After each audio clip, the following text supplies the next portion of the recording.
When it comes to passages in the gospel which might help us in terms of, moments when we're feeling stressed or tired or whatever the case may be, maybe certain stories immediately come to mind, right? So perhaps the story of Martha and Mary, where Martha is criticized by the Lord for being worried and anxious about many things.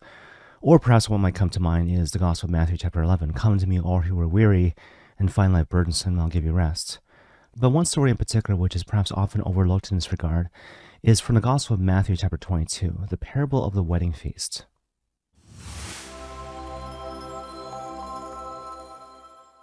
And so as a matter of background, the basic story is relatively simple, right? So there's this king who is inviting various people, very specific guests, to come to the wedding feast of his son. And so to invite these different guests, he sends out various categories of servants. And so the first category of servants are basically ignored, right? And so what we're told specifically in the gospel is that the guests invited, they simply refuse to come. But then again, the king sends another category of servants.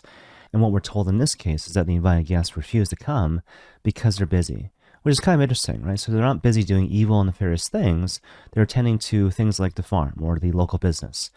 But then what happens is that the servants in this case, they're actually seized, they are maltreated, and eventually they're killed.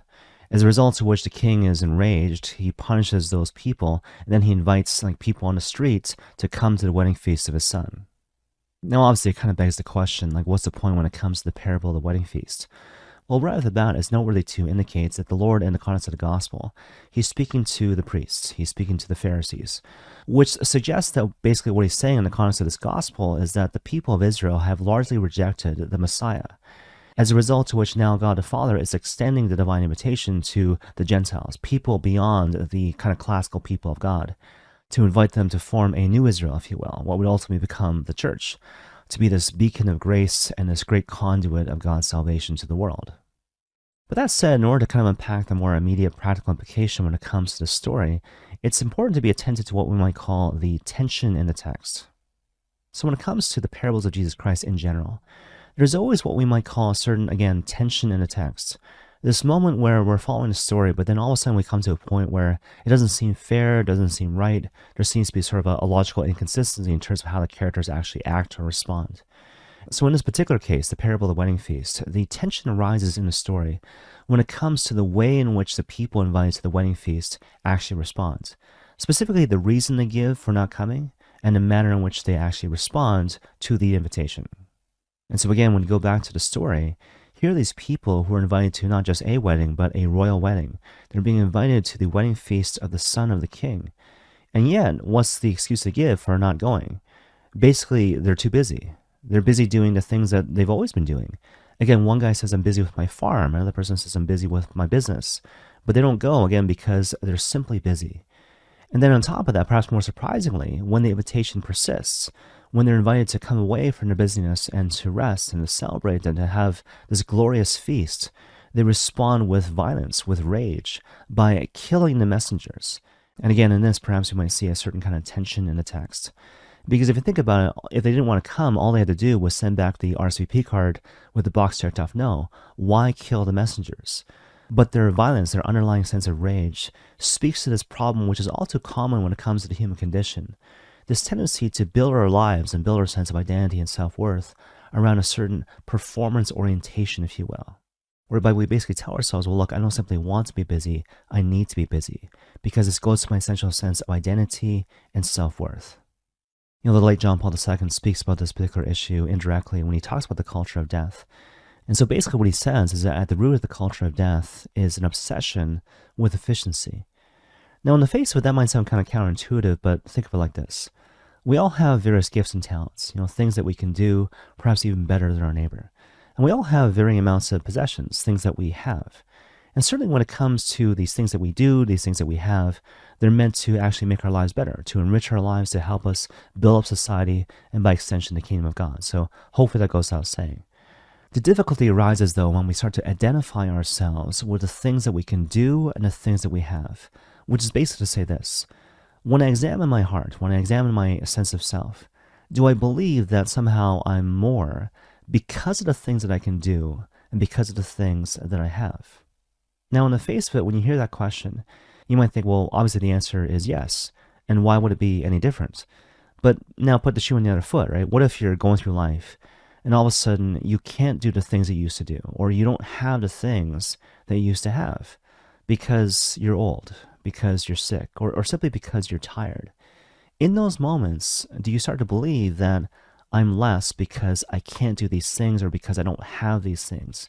If you do that, if you start to think of yourself in that way, indirectly, but in a concrete sort of way, you actually are contributing to the culture of death, which again is obsessed with productivity and efficiency.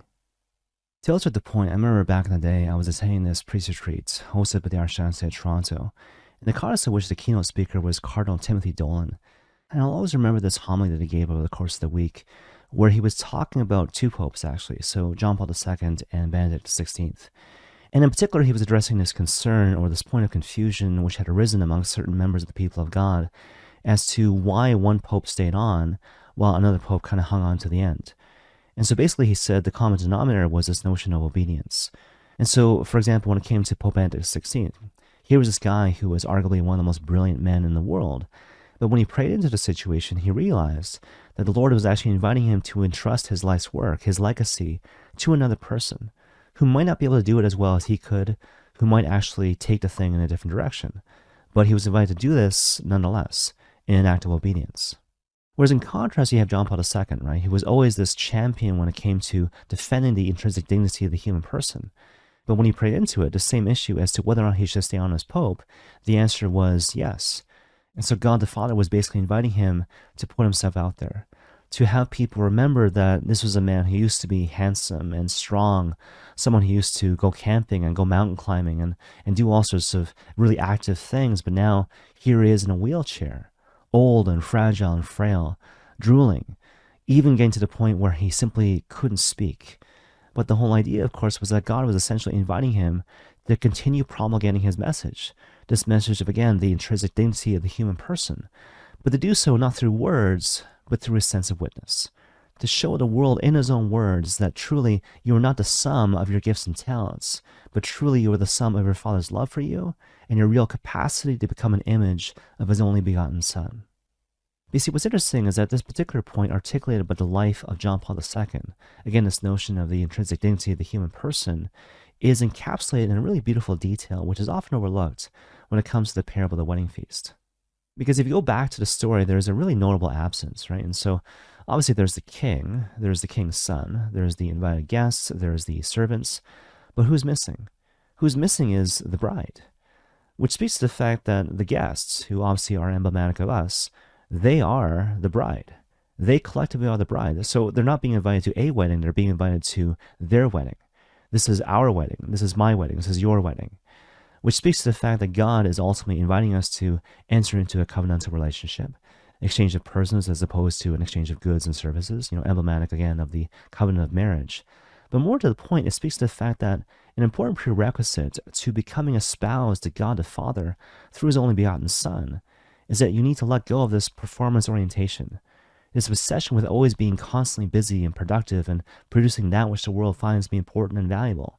You need to stop defining your sense of identity and self-worth based on the things that you do or the things that you have, but instead let go and accept the fact that truly right now you are beloved and cherished. Right now, truly you are beloved and cherished because right now you are sons and daughters of Christ the King. And may God bless you all.